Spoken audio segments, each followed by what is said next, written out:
Kalau ini kita tidak kerjakan, penyakit-penyakit itu terus menggerogoti itu, ya. Bahkan ya, saya melihat sini teman-teman sekalian, ya, penyakit yang paling penyakit yang paling berat, ya, yang menimpa diri seseorang berkaitan dengan emosi, ya. Penyakit yang urusannya dengan hasad dan dendam, ya, kebencian dan dendam, itu penyakit paling berat itu, ya. Karena bisa sampai ke penyakit-penyakit yang seperti kanker, ya, autoimun, ya, itu dari asal muasalnya itu dari situ, ya.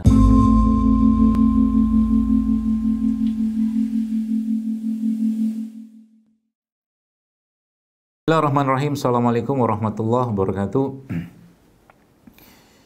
Alhamdulillah allazi anzala sakinata fi qulubil mu'minin liyazdadu imanan ma'a imanihim walillahi junudus samawati wal ardi wa kana Allahu aliman hakima. Subhanaka la ilma lana illa ma 'allamtana innaka antal alimul hakim. Rabbi shrah li sadri wa yassir li amri wahlul 'uqdatam min lisani yafqahu qawli. Qala Allah Ta'ala fil Qur'anil Karim, a'udzubillahi minasyaitonir rajim. Qul in kuntum tuhibbunallaha fattabi'uni yuhibbukumullahu wa yaghfir lakum dzunubakum wallahu ghafurur rahim.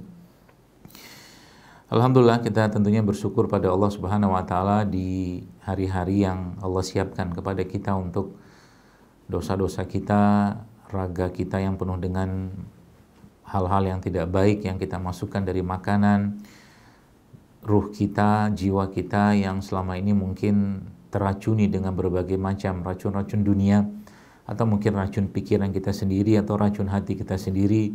Allah siapkan di bulan ini menjadi bulan untuk membersihkannya, bulan di mana Allah menyiapkan segala fasilitas yang diperlukan untuk membersihkan dua komponen tadi, yaitu jasad kita, ruh kita atau jiwa atau hati kita. Maka begitu besar rahmat Allah Subhanahu wa taala yang diberikannya dalam bulan Ramadan ini, menjadi catatan penting tentunya untuk kita semua agar jangan sampai bulan ini tuh menjadi bulan yang kita waliyauzubillah tidak mendapatkan bekas apapun dalam diri kita. Kenapa saya harus katakan ini? Karena Nabi SAW dan kita mungkin sudah sering mendengar hadis ini, bahwa ketika Rasul memasukin atau naikin suatu mimbar, Nabi Jibril alaihissalam, saat itu Rasulullah mengucapkan amin 3 kali, dan salah satu amin Rasulullah SAW adalah saat itu Jibril alaihissalam menyampaikan pada Nabi SAW atau memberikan kalimat bahwa celakalah orang, ya, yang Ramadan berlalu tapi dia tidak diampuni dosanya. Maka sekali lagi kita berdoa memohon pada Allah agar Allah Subhanahu wa taala menjadikan atau memudahkan kita untuk beribadah secara optimal, secara maksimal di bulan ini. Apapun yang kita bisa lakukan dengan ikhlas, ya tentunya, maka itu akan menjadi catatan penting seberapa kuatnya kita berusaha untuk menjadikan Ramadan ini menjadi Ramadan yang terbaik yang kita rasakan. Karena beberapa waktu belakangan atau mungkin adalah beberapa waktu lalu saya ada diskusi dengan seorang teman, dan kata-kata dia cukup membuat saya terenyuh dan terharu tentunya. Karena dia katakan kebetulan dia memiliki suatu pondok yang memang pondok tersebut gratis, ya, dan memang kondisinya serba sangat sederhana, dan dia sendiri sebenarnya adalah orang yang sebenarnya mampu untuk membeli makanan-makanan yang enak dan makanan-makanan yang lezat. Tapi ketika dia ingin makan-makan seperti itu, maka dia langsung teringat dengan keadaan santri-santri di pondok yang memang di sana kondisinya memang sangat-sangat sederhana. Sehingga itu membuat dia dalam satu, atau mungkin khususnya di bulan Ramadan seperti ini, amat sangat sedikit makanan-makanan mewah, ya, yang dia yang dia sajikan di rumahnya atau mungkin bersama keluarganya di sana, dan itu menjadikan dia menjadi orang yang sangat katakanlah dekat dengan agama.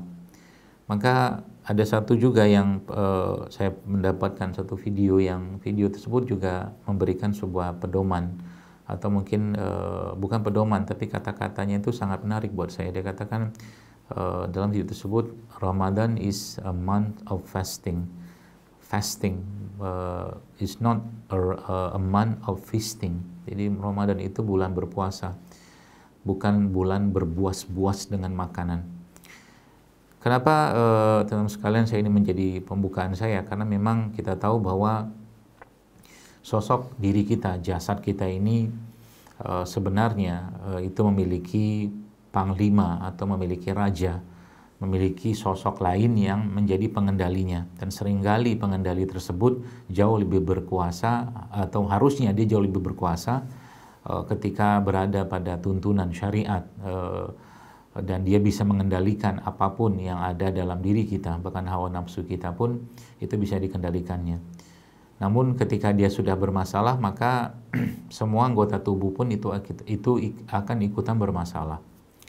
Yang Nabi jelaskan, dan mungkin lagi-lagi di sini sudah sangat sering kita dengar bahwa Nabi katakan, ketahuilah dalam jasad tubuh seseorang itu ada segumpal daging, kata Nabi. Iza solahat jasada kullu. Kalau dia baik, baiklah semua.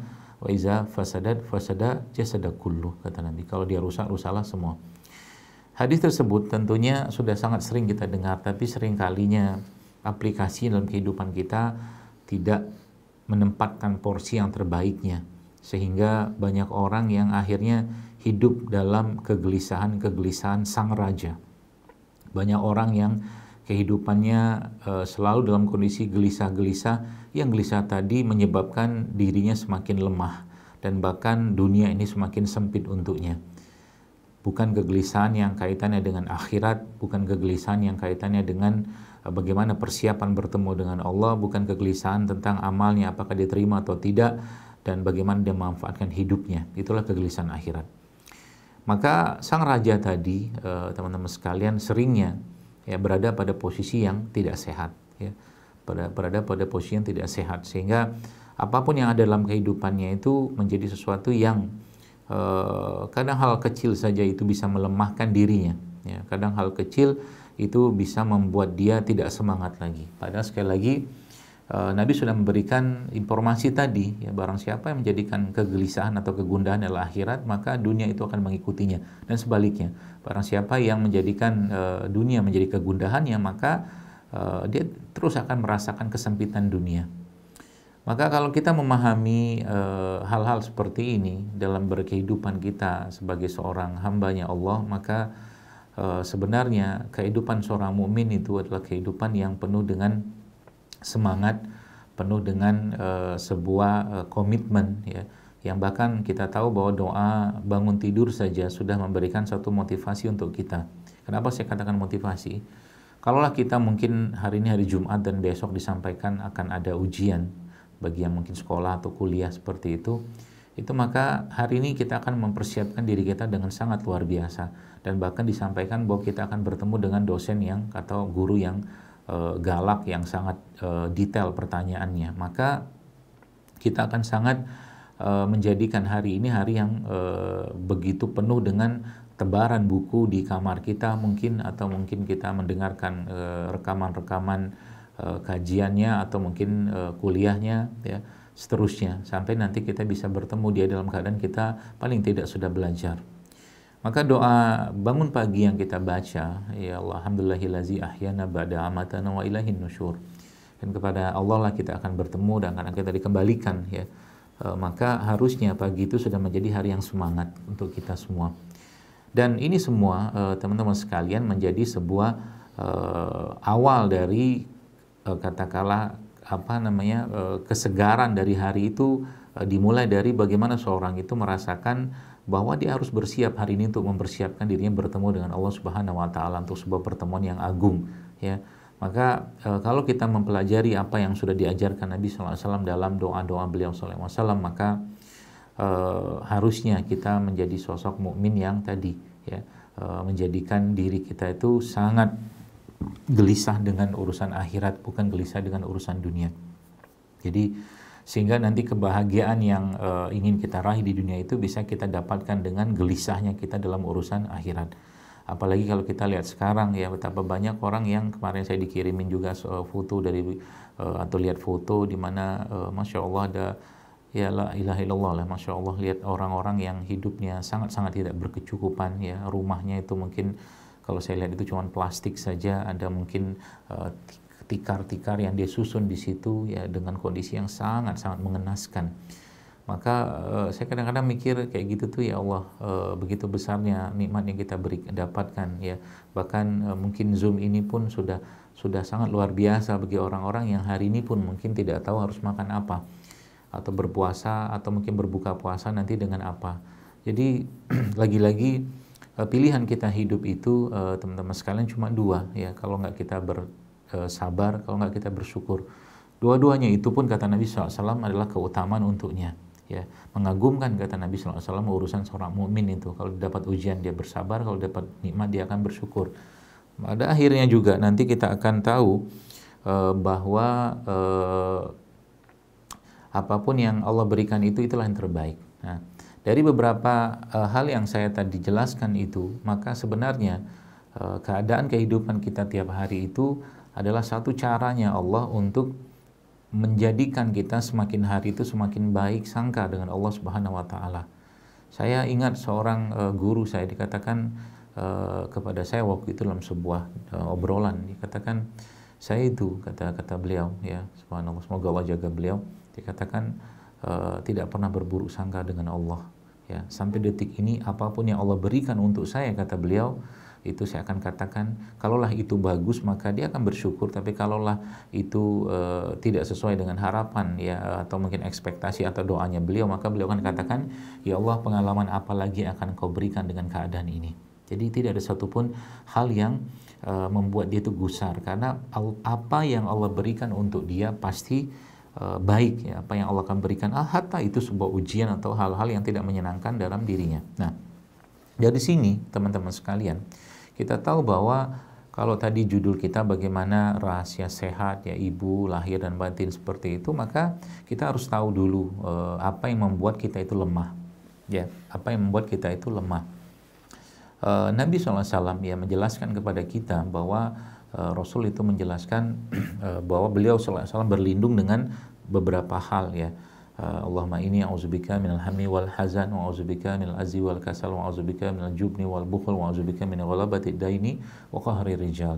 Jadi beliau SAW berlindung dari malas, takut, sedih, pengecut dan bakhil. Maka sebenarnya ya inilah penyakit ya, penyakit hati itu ya. Ini saya belum buka lagi penyakit-penyakit yang lain yang Bapak Ibu sekalian, teman-teman sekalian, itu akan menjadi masalah buat organ kita atau fisik kita. Seorang yang misalkan katakanlah sedih ya, atau mungkin berkepanjangan, itu dalam penelitian yang disebutkan atau saya pernah baca, itu ternyata ibu hamil saja yang terus menerus merasakan kesedihan dan tidak ada bahagia-bahagianya, maka anak yang dia kandung itu akan memiliki imunitas yang lemah ya, bahkan sampai ke tingkat sampai akan muncul masalah pada genetiknya atau gennya, sampai seperti itu. Maka ini semua ya masalah-masalah atau penyebab-penyebab emosi atau perasaan yang tidak nyaman ini harus ditanggulangi tentunya ya. Ditanggulangi dengan cara apa? Tentunya dengan Al-Quran, dengan bagaimana Nabi mengajarkan. Itu yang pertama. Lalu yang kedua, hal yang lain yang menyebabkan itu harus dibuang. Nabi SAW menjelaskan apa? Dibuang seperti apa? Kata Nabi SAW, dosa itu sesuatu yang menggelisahkanmu, kata Nabi. Dan kebaikan itu sesuatu yang membahagiakanmu. Ya. Dosa itu sesuatu yang menggelisahkanmu dan engkau tidak mau orang tahu tentang itu. Sedangkan kebaikan atau amal itu adalah sesuatu yang menyenangkanmu atau membahagiakanmu. Maka dua poin penting tadi pada kita bicara tentang toksin hati tadi, ya, itu menjadi sebuah hal yang sangat sangat krusial sebenarnya untuk kita katakanlah duduk sebentar di situ, kita melihat diri kita, ya. Karena memang tadi ya bahwa ketika muncul kegelisahan, ya, contoh mungkin sekarang saya ya atau mungkin teman-teman sekalian banyak mendapatkan orang-orang yang mengeluh dengan penyakit anxiety atau kecemasan. Itu kan menjadi penyakit yang sebenarnya zaman dulu nggak ada. Kalau saya mungkin boleh menyimpulkan dalam versinya saya, ya, bisa jadi ya anxiety itu muncul karena dosa yang dia lakukan. loh saya tidak kok, saya nggak mencuri kok, saya nggak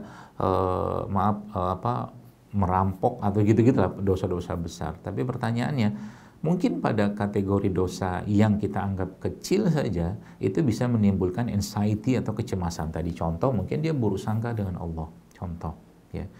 Terlalu khawatir dengan urusan dunianya, terlalu khawatir dengan urusan pekerjaannya, terlalu khawatir dengan urusan keluarganya, dengan anaknya, suaminya atau istrinya segala macam. Sehingga hati itu terus merasa was-was ya. Sehingga kalau kita bicara was-was ya, teman-teman pernah tadabbur ya. Mungkin kalau kita buka surat An-Nas itu ya. Kita tahu surat An-Nas ya, ada surat-surat yang memang, atau surat Al-Mu'awwizatain ini kan surat-surat yang dibaca dalam keadaan atau mungkin disunahkan oleh Nabi SAW untuk kita baca di pagi dan petang dalam bentuk zikir pagi dan petang kita. Nah, kita tahu bahwa dalam surat Al-Falaq saja ya, atau surat Al-Falaq itu kita meminta perlindungan pada Allah cuma satu kali ya. Auzubillahi minasyaitonirrajim, qul a'udzu birabbil falaq ya.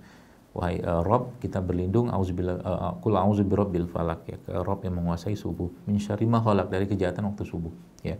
Maka itu kita minta perlindungannya satu kali. Tapi yang dalam surat An-Nas kita tahu Allah di situ menyebutkan atau mungkin mengajarkan kita untuk berlindung kepada penyakit yang justru jauh lebih berbahaya sebenarnya, sehingga kita menyebut nama Allah 3 kali sana. Apa bunyinya? Qul a'udzu birabbin nas, rabbin nas, malikin nas, ilahin nas. Ya, kita sebut nama Allah 3 kali, rabbin nas, malikin nas, ilahin nas. Untuk apa? Min syarril waswasil khannas. Waswas gitu kan.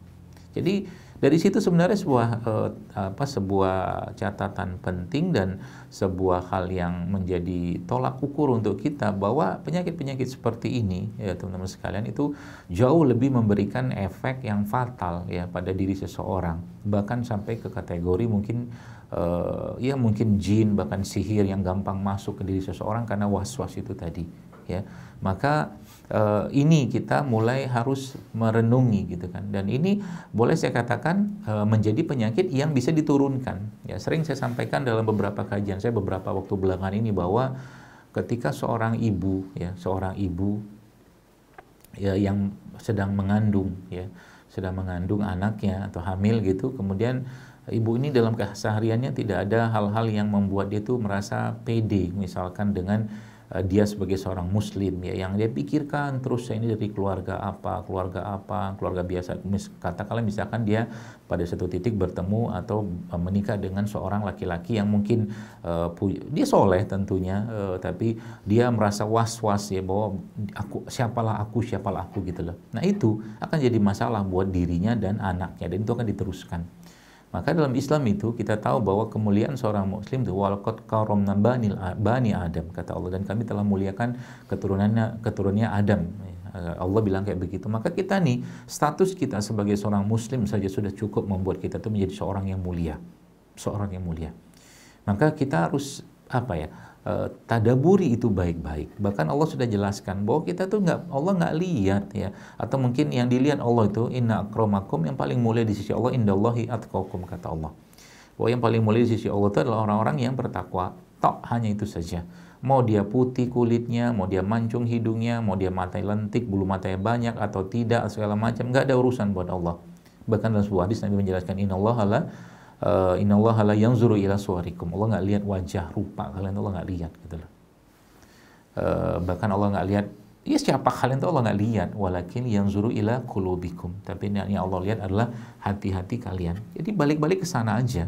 Jadi kalau kita bicara tentang ketenangan, contoh mungkin seorang ibu atau wanita yang dicemas luar biasa, ketakutan luar biasa, was-was luar biasa terhadap suaminya. Nanti suami begini, begitu segala macam. Padahal suami baik-baik saja gitu kan. Maka itu kan cepat atau lambat, ya langsung tidak langsung akan menjadi penyakit dalam bentuk fisik untuk dirinya. Salah satu contohnya misalkan kalau kita bicara tentang darah tinggi misalnya, itu akan menjadi penyakit yang paling gampang beredar pada orang-orang yang punya karakter perasaan seperti itu ya. Padahal cukup dia katakan, ya Allah, kutitipkan suamiku kepadamu, kutitipkan dia dalam pekerjaannya, kutitipkan dia dalam perjalanannya, selesai. Apapun yang terjadi Allah yang akan urus, karena Allah lah sebaik-baik Al-Hafiz, menjaga ya. Jadi ini kayak begini kadang-kadang ya, yang dulunya nggak muncul ya di zaman, mungkin kalau kita lihat ya, saya mungkin berasal dari tempat yang memang kita tahu ya, zaman dulu handphone nggak terlalu banyak, ya mungkin sosmed nggak sebanyak sekarang, sehingga kita nggak punya banyak pembanding, ya. Kita nggak punya banyak yang kita bisa lihat, sehingga yang kita lihat itu yang nyata-nyata saja. Ya, untuk jadi ibu atau bapak di zaman sekarang tidak sama dengan jadi ibu bapak zaman dulu, lebih susah zaman sekarang. Karena mereka punya pembanding yang luar biasa. Maka sering saya sampaikan, seorang ayah atau seorang ibu ya yang punya anak itu nggak cukup cuman sekedar cari nafkah untuk anaknya, nggak cukup. Mereka harus jadi teladan. Ya, karena keteladanan itulah yang dilihat oleh anak-anak mereka di rumah. Bagaimana anak mau sholat, katakanlah misalkan sedangkan orang tuanya kadang-kadang telat sholat, bahkan nauzubillah nggak sholat. Bagaimana anak itu mau belajar Quran, sedangkan orang tuanya sendiri tidak ada keinginan untuk mempelajari Quran, jadi nggak cukup cuma sekedar cari nafkah. Itu udah basic banget mencari uang atau harta tadi. Ya, apalagi belum cerita kalau seandainya nih yang jadi masalah di zaman sekarang yang saya lihat ini, teman-teman sekalian, itu adalah ketika hak-hak kasih sayang yang harusnya didapatkan oleh anak tadi tidak dia rasakan. Adalah beberapa waktu lalu ada seorang yang berkonsul ke saya, seorang ibu-ibu lah. Dia bekerja di suatu tempat yang memang ada shiftnya gitu kan. Shift itu seringnya tuh malam gitu kan, kata dia begitulah. Nah, shiftnya tuh kerja. Pekerjaannya bagus tentunya, gak ada masalah. Tapi saya mikir gitu kan, nih kalau orang kayak begini dikasih anak sama Allah, saya katakan mungkin kemungkinan besar anak itu akan dititipkan kepada orang tuanya, ya, kepada orang tua si ibu itu, gitu kan. Jadi wajar dan lebih bagus dia nggak punya anak, gitu loh. Seperti itulah. Karena kalau seandainya anak itu misalkan hadir, katakanlah Allah berikan, maka yang terjadi adalah anak itu nggak mendapat hak kasih sayangnya, dan itu fatal buat dia. Jadi kalau teman-teman lihat ya, dari apa yang saya pelajari beberapa waktu belakangan ini ya, kasus-kasus seperti tumor, kista, ya, kanker yang menimpa kaum wanita itu ternyata yang saya pelajari ya, bukan dari sudut pandang ilmu yang saya pahami itu ternyata tidak lepas dari masalah ketika anak itu masih dalam kandungan atau masa zona pengasuhannya dia. Dan itu boleh saya katakan sebagian besar masalah di situ gitu kan, mulai dari masalah-masalah yang sifatnya kekurangan kasih sayang, kemudian dendam dan seterusnya. Belum cerita tentang masalah-masalah yang lain, misalkan dia nggak merasa pede, kemudian dia merasa ketakutan, kecemasan, itu akan menjadi, lagi-lagi lihat, ketika si raja ini, si hati ini bermasalah, maka organ tubuh kita akan meresponnya. Ini satu contoh, biar teman-teman paham. Jadi kalau kita bicara tentang kebahagiaan ya, adalah beberapa waktu lalu saya mendapatkan teman yang dia bawa ibunya, ya. Ibunya itu terus ya sakit di dengkulnya itu, ya, di dengkulnya seingat saya. Dan saya tanya, ibu di sana di satu kota itu kerjanya ngapain? Dia katakan ibu itu masih ada kerjaan lah, ada satu usaha yang beliau pegang gitu kan, dan memang dia sendiri yang pegang.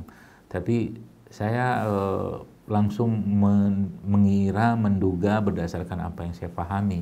Ini ibu kayak begini nih biasanya, ya, dengan kondisi penyakit seperti itu pasti ada beban yang dia rasakan di pundaknya, ya, atau beban yang dirasakan yang seperti gajah yang terletak di atas pundaknya tadi, atau ada hal yang dia pikirkan gitu kan. Jadi saya bilang mungkin bisa jadi jawaban untuk penyakit dia ini bukan herbalnya apa, makannya apa, tapi coba berikan hak badannya itu untuk dia merasakan sebuah hal yang menjadi meringankan beban hidupnya tersebut, ya, beban hidupnya tersebut. Dan ternyata benar, ya, ketika dia diajak jalan sama anaknya, anak yang paling dekat sama dia, itu ternyata ya banyak berkurang ya keluhan-keluhan tadi gitu. Bahkan ekspektasi saya waktu bertemu saya tersebut, itu ibu tersebut nggak bisa duduk gitu ya, bahkan bersila, tapi ternyata bisa duduk, bisa bersila, bahkan bisa ya cukup baiklah keadaannya gitu, meskipun agak sulit pada kondisi-kondisi gerakan tertentu. Jadi kayak begitu ya. Jadi semakin banyak ini beban-beban emosi yang kita bisa atau mungkin dirasakan seseorang tadi, maka konsekuensinya adalah raga kita pasti akan sakit. Jadi kalau saya mungkin sebagai katakanlah kesimpulan awal dari pembahasan ini, ya, kalau raga itu mau sakit maka jagalah perasaan, jagalah hati kita. Pertanyaannya, kan kita nggak bisa terus-terus menjaga, kan gitu kan? Apakah ada solusi secara Islami? Adalah. Nggak mungkin Islami yang luar biasa ini tidak memberikan solusi. Kita nggak bisa jaga hati kita, teman-teman. Nggak bisa. Hati kita tuh sangat mudah berubah. Tapi ya kita bisa minta pertolongan kepada Allah dengan doa-doa. Contohnya apa? Dengan doa ya yang sering kita baca juga, ya muqallibal qulub, ya tsabbit qalbi ala dini. Allah mungkin doa-doanya seperti Allahumma inni as'aluka sabata fil amri, ya tegakkan, kokohkan aku dalam urusanku, atau doa seperti Allahumma inni as'alukal huda wat tuqa wal afa wal ghina. Karena doa itu sendiri adalah obat. Doa itu obat, ya. Terus apalagi doa kebaikan-kebaikan tadi, tilawah-tilawah, bacaan Quran kita tadi, itu akan seperti makanan untuk si ruhnya kita itu. Makanya Utsman bin Affan radhiyallahu anhu mengatakan kalau seseorang itu hatinya suci, ya, hatinya suci dan bersih, maka dia tidak akan pernah puas dan dia tidak akan pernah kenyang dengan membaca Al-Quran. Tidak akan pernah. Dia akan terus merasa lapar, tanda kutip, dan akan merasa haus dengan bacaan-bacaan Quran yang baca. Sehingga pelan-pelan itu kan membersihkan itu tadi. Dia punya dugaannya atau buruk sangkanya Allah hilangkan dengan Quran tadi. Kemudian dia punya kesedihan Allah hilangkan, ya. Kemudian apalagi dia punya bakhilnya itu Allah hilangkan. Karena Al-Quran itu kan sudah Allah jelaskan bahwa Al-Quran itu obat, ya. Kalau dalam Al-Quran itu kata-kata syifa itu ada beberapa yang Allah sebutkan di sana. Ada 4 seingat saya, ya. Dan 3 syifa itu diwakili oleh Al-Quran. Jadi syifa itu diwakili oleh, satunya baru madu, ya. Jadi itu obatnya, bukan sekedar obat tapi dia penyembuh gitu kan. Penyembuh buat apa? Penyembuh buat hati atau di dalam dadanya, hati dalam dadanya orang-orang yang beriman dan meyakini itu, ya. Maka lagi-lagi saya sampaikan, kita perlu mencari kira-kira nih solusinya apa, ya, atau mungkin suntikannya apa nih untuk, atau obatnya apa untuk masalah-masalah yang kaitannya dengan emosi atau perasaan tadi yang kita perlu mengkonsumsi itu tanda kutip atau menyuntikkan itu ke dalam diri kita, supaya apa? Supaya kehidupan kita itu penuh dengan kebaikan, ya, baik sangka kepada Allah, dan terus kita merasakan kedamaian dalam kehidupan kita sehari-hari gitu kan. Sehingga kalau ini kita tidak kerjakan, penyakit-penyakit itu terus menggerogoti itu, ya. Bahkan ya saya melihat sini teman-teman sekalian, ya, penyakit yang paling penyakit yang paling berat, ya, yang menimpa diri seseorang berkaitan dengan emosi, ya. Penyakit yang urusannya dengan hasad dan dendam, ya, kebencian dan dendam, itu penyakit paling berat itu, ya. Karena bisa sampai ke penyakit-penyakit yang seperti kanker, ya, autoimun, ya, itu dari asal muasalnya itu dari situ, ya. Yang kadang-kadang orang nggak sadar, ya, nggak sadar. Jadi, nah pertanyaannya, terus antitoksinnya apa atau detoksnya apa? Maka detoksnya adalah ikhlas, ya, sabar. Pertanyaannya apa? Kita cuma sekedar diucapkan? Ya tentu tidak, ya. Yang paling utama adalah misalkan ada seorang yang dia benci banget dengan seseorang, dia dendam banget dengan seseorang, ya, maka salah satu caranya ya dia kembalikan semua pada Allah, ya. Atau mungkin disampaikan, toh juga kalau seseorang itu terus membiarkan perasaan kebencian, hasad, dendam itu dalam dirinya, apa untungnya bagi dia? Ya, yang saya ada satu yang saya belum bikin tulisannya itu, karena perasaan atau emosi yang buruk itu dia akan memakan diri kita perlahan-lahan, ya, akan memakan diri kita perlahan-lahan. Terus kalau saya dizolimi gimana? Ada doanya juga, Allahumma inni a'udzubika an azlima au uzlama. Aku mau berlindung kepadamu ya Allah dari dizolimi dan menzolimi orang lain. Ada kayak begitu. Kemudian apa lagi? Ya apa ya? Jadi kita terus mencari antitoksinnya apa, termasuk tadi yang hasad, dendam, atau mungkin ada orang membuat kita sakit segala macam, ya. Percayalah, ya, Allah itu sangat baik perhitungannya, ya. Jadi kalau itu kan percayalah, itu kan bentuk baik sangka kita pada Allah. Jadi untuk apa itu dipendam hal-hal seperti itu, ya? Untuk apa dipendam? Saya harus sampaikan ini ke teman-teman sekalian yang mungkin yang banyak yang hadir, atau mungkin semuanya hadir di acara ini juga pada muslimah gitu kan, yang kita tahu Anda adalah sosok-sosok wanita, yang wanita secara defaultnya adalah makhluk yang sangat sensitif, ya, dengan perasaan. perasaannya wanita tersebut ya itu bisa menjadi sarana dia untuk masuk ke surganya Allah, dan nauzubillah min dzalik juga bisa menjadi sarana atau sifat atau sikapnya dia untuk akhirnya menjadi caranya dia untuk dimasukkan Allah ke dalam neraka. Apa bukti saya mengatakan ini? Maka buktinya adalah yang Nabi katakan waktu beliau sallallahu alaihi wasallam ya ini bukan suatu hal yang menakutkan, tapi jadi peringatan untuk kita semua ya, bahwa Nabi mengatakan banyak di neraka itu, kata Rasulullah SAW itu aku melihat dari mereka itu adalah para wanita, kata Nabi. Kenapa ya Rasulullah? Karena mereka orang-orang yang tadi ya, ketika ada satu kesalahan dilakukan oleh suaminya misalkan, maka tak tampak lagi kebaikan pada suaminya, yang tampak itu salah satunya, dan mereka kurang bersyukur dan kurang bersedekah, kata Nabi. Itu salah satunya. Jadi kalau dari ayat ini faedahnya kita mau ambil ya, banyak-banyaklah bersyukur ya. Kalau seandainya seseorang tidak mendapatkan keadilan ya sesuai dengan yang dia harapkan, maka mintalah keadilan itu kepada Allah. Mintalah keadilan itu kepada Allah. Ya, caranya gimana? Disampaikan, ya Allah, aku mohon keadilan kepadamu ya, apa yang aku tidak dapatkan dari si A, si B segala macam, gantilah dengan yang lebih baik. Jadi kan salah satu cara ya, caranya kita untuk mendapatkan dulu ketenangan tadi ya, mendapatkan dulu ketenangan. Jadi kalau kita sudah seperti itu teman-teman sekalian, maka ya hati kita akan tenang ya, hati kita akan damai, hati kita akan terus merasakan keterikatan atau kedekatan dengan sang pemilik hati kita, yaitu Allah Subhanahu wa Ta'ala. Susah nggak? Susah, serius susah. Bukan saya ngomong begini saya juga gampang banget, enggak juga ya. Tapi kalau kita sudah punya protokolnya, katakanlah kayak begitu, maka hari-hari kita itu akan menjadi hari-hari yang kita senantiasa ya hati kita itu terjaga. Ya, salah satu bentuknya adalah apa? Ya sedekah mungkin, karena dalam sebuah ini bukan riwayat ya, tapi bukan hadis ya, tapi Nabi, para ulama itu menyebutkan bahwa salah satu cara untuk Allah memperbaiki hati seseorang itu, para ulama menyebutkan adalah ketika dia banyak melakukan amalan-amalan tersembunyi. Ya. Jadi dia melakukan amalan-amalan yang tersembunyi. Jadi kalau Anda teman-teman sekalian bisa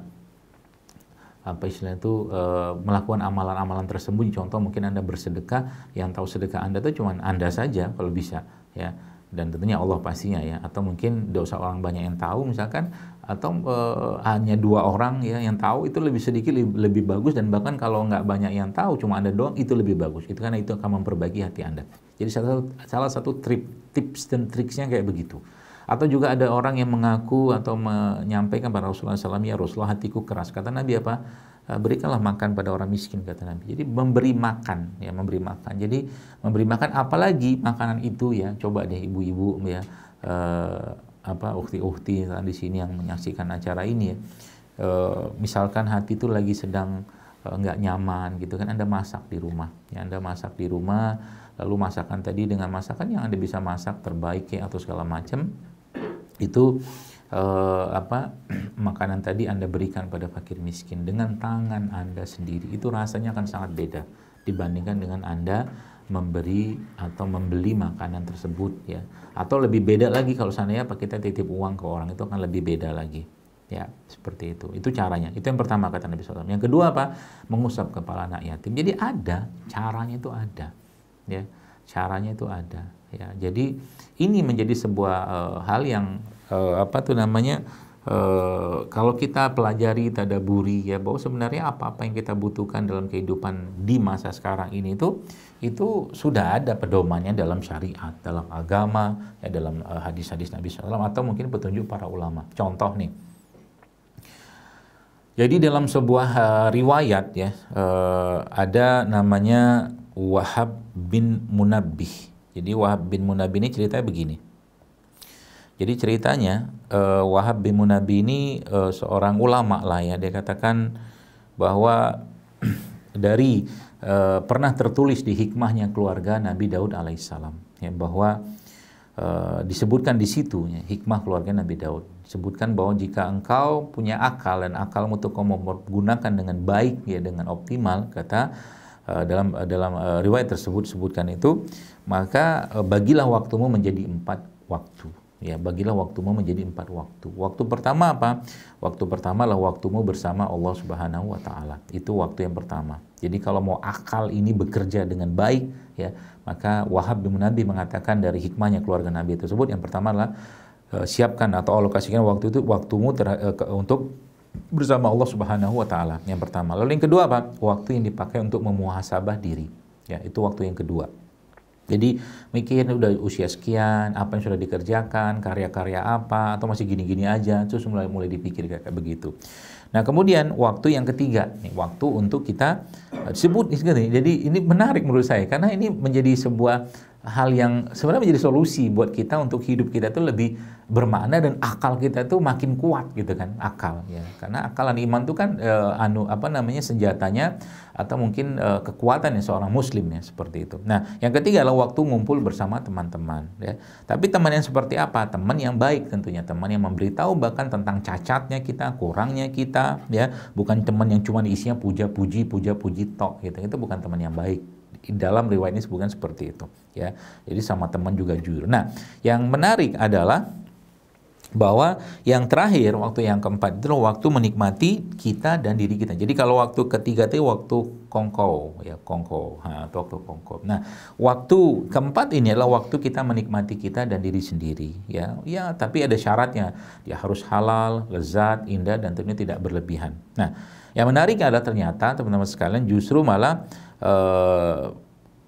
waktu yang keempat ini ya, disebutkan di situ aunan hazihi sa'ah wa aunan litilka sa'ah. Jadi bahwa yang waktu yang keempat ini itu justru malah membantu kita beramal baik di 3 waktu di atas. Jadi supaya yang 3 di atas itu maksimal, maka kita perlu menikmati diri dan kita dalam kondisi yang halal ya, baik dan segala macam. Contoh, Anda memang sukanya misalkan pengen masak ya, masak lah gitu kan. Nah itu kalau dalam riwayat disebutkan itu akan membantu atau memberikan kebahagiaan dan ibadah kita bisa optimal di 3 waktu yang di atas. Jadi waktu muhasabah kita, waktu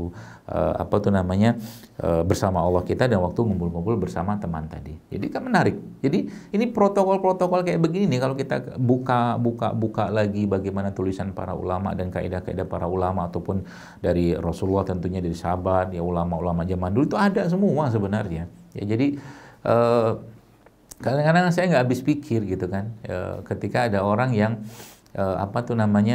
mencari jawaban atas banyak masalah kehidupannya, sebenarnya jawaban itu ada pada Quran. Ya, jawaban itu ada pada syariat ini dari lisan baginda Nabi SAW. Contoh nih terakhir sebagai penutup sebelum kita mungkin tanya jawab. Beberapa waktu saya mendapatkan sebuah cerita yang menarik. Jadi ada orang yang punya bisnis keluarga lah, katakanlah seperti itu. Dia belajarlah ke sana kemari untuk bagaimana bisnis keluarga ini bisa sustain, bertahan sekian puluh ratus tahun bahkan ribuan tahun, katakanlah kayak begitu. Ya. Mereka belajarlah ke negeri-negeri sana sini segala macam. Tapi ketika dia bertemu dengan seorang ulama, seorang alim tentunya, ulama tadi mengatakan kalau Anda mau bisnis keluarga ini bertahan terus, kata beliau, maka kembalikan kepada Allah bisnis tadi. Dalam bentuk apa? Dalam bentuk wakaf. Salah satunya. Jadi wakaf. Jadi wakaf itu akan membuat sustain bisnisnya tadi dan berkahnya luar biasa dengan akad-akad yang bisa nanti dibuat sendiri ya teman-teman sekalian. Dibuat dalam artian akadnya seorang yang berwakaf itu akan menjadi klausul syariatnya pada satu akadnya. Contoh mungkin ketika seseorang mewakafkan satu perusahaannya, misalkan wakaf produktif misalkan, atau wakaf seperti itu ya, wakaf produktif, dia katakan bahwa 50% dari keuntungan perusahaan ini ya wakaf, sudah akad wakaf gitu kan, itu akan diberikan kepada misalkan orang-orang belajar agama dari kampungnya, kemudian ditulis semua tuh detail gitu ya, sebagaimana salah satu akad yang pernah saya pelajarin itu adalah akadnya Sulaiman Ar-Rajhi ya, salah satu mungkin triliuner besar yang hidup di Saudi Arabia, masih ada sampai sekarang usia beliau itu, dan punya banyak sekali bisnis-bisnis yang semuanya wakaf semua ya. Jadi itu detail banget. Jadi itu akan menjadi klausul syariat. Jadi itu ya, kadang-kadang kita sibuk mencari jawaban ke sana kemari, padahal jawaban sebenarnya dan paling gampang itu ada pada agama dan syariat ini. Bertanyalah pada Allah, bertanyalah pada Rasulullah ya, bertanya pada ulama ya, seperti itu, maka kita akan banyak menemukan atau bisa menemukan banyak sekali keindahan-keindahan syariat ini yang akan menjadikan kita itu hidupnya itu ya pasti ya lahir batin, ya raga, jasad kita atau mungkin ruh kita, hati kita itu akan terjaga semua. Ya, seperti itu. Jadi memang kita perlu ya duduk sebentar, ya duduk untuk mendalami Quran, ya untuk mendalami ilmu-ilmu dari hadis-hadis Nabi SAW, perkataan para ulama, karena memang itulah yang akan menjadi penyemangat untuk diri kita. Saya kira mungkin itu yang bisa saya sampaikan. Mungkin saya lanjutkan lagi dengan tanya jawab. Allahumma bishawab. Assalamualaikum warahmatullahi wabarakatuh.